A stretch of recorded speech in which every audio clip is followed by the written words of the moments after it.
Chapter 9. The evening passed with no further word from that mysterious caller who had phoned from a public phone booth, but had disappeared before the police could track him down. Frank and Joe discussed the situation. Maybe he was scared off, Joe suggested. What about the secret radio?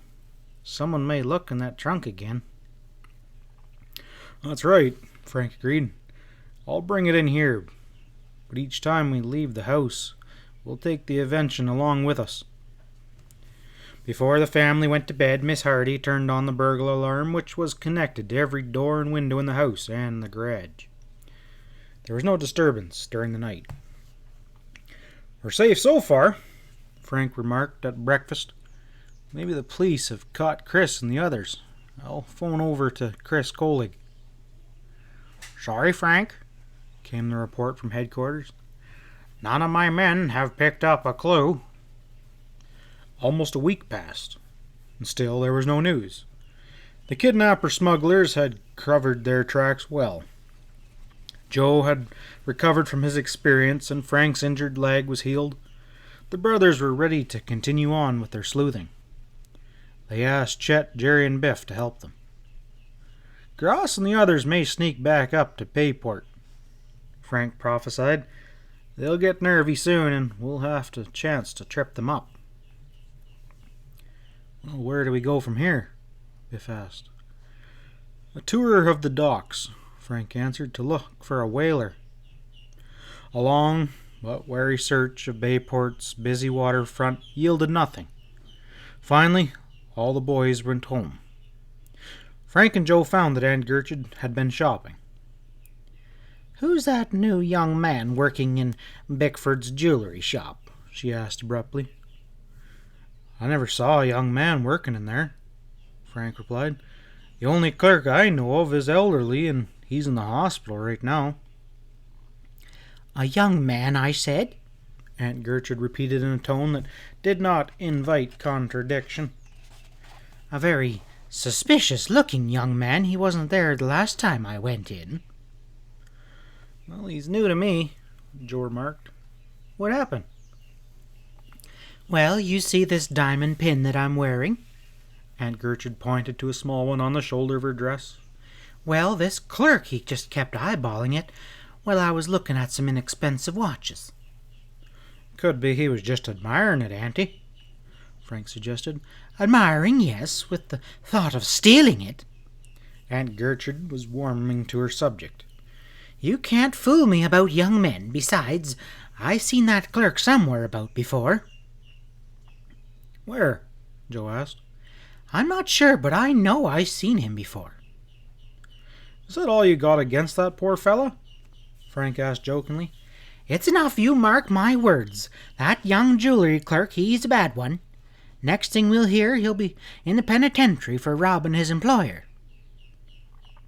This dire prediction left the Hardy boys wondering. Aunt Gertrude's intuition was amazing. They would drop into Bickford's tomorrow and have a chat with that clerk. The following morning, the boys decided to walk downtown.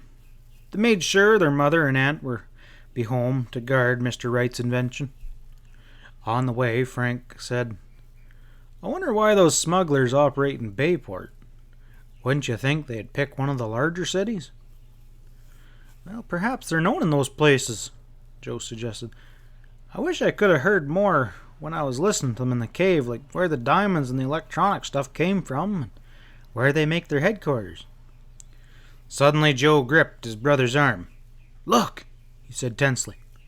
He gestured towards a man walking on the other side of the relatively deserted street, and Frank almost shouted with excitement. The man was tall and muscular, with a shock of fair hair protruding from beneath his hat.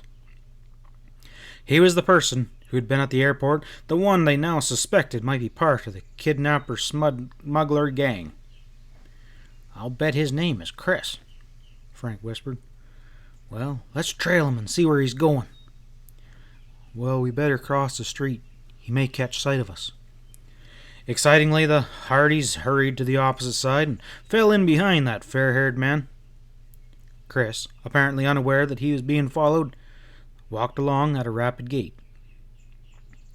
Well, perhaps he's going to meet some of his pals, Joe said.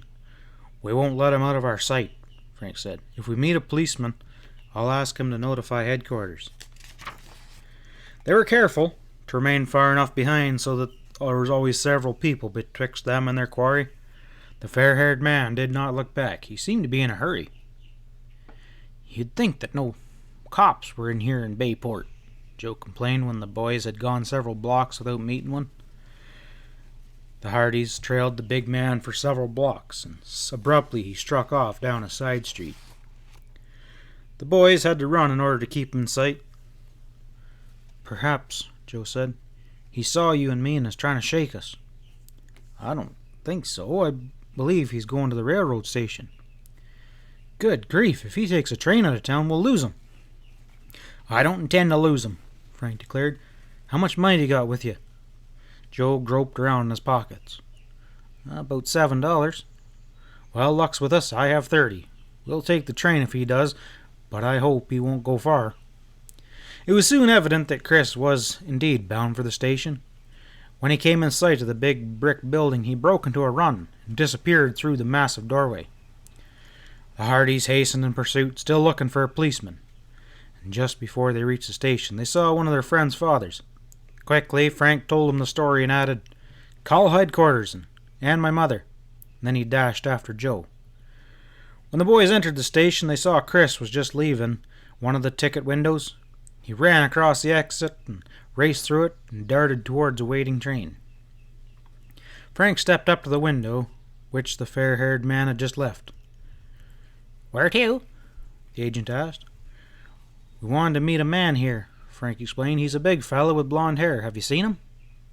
"He just bought a ticket to New York City just a minute ago." Frank was taken back.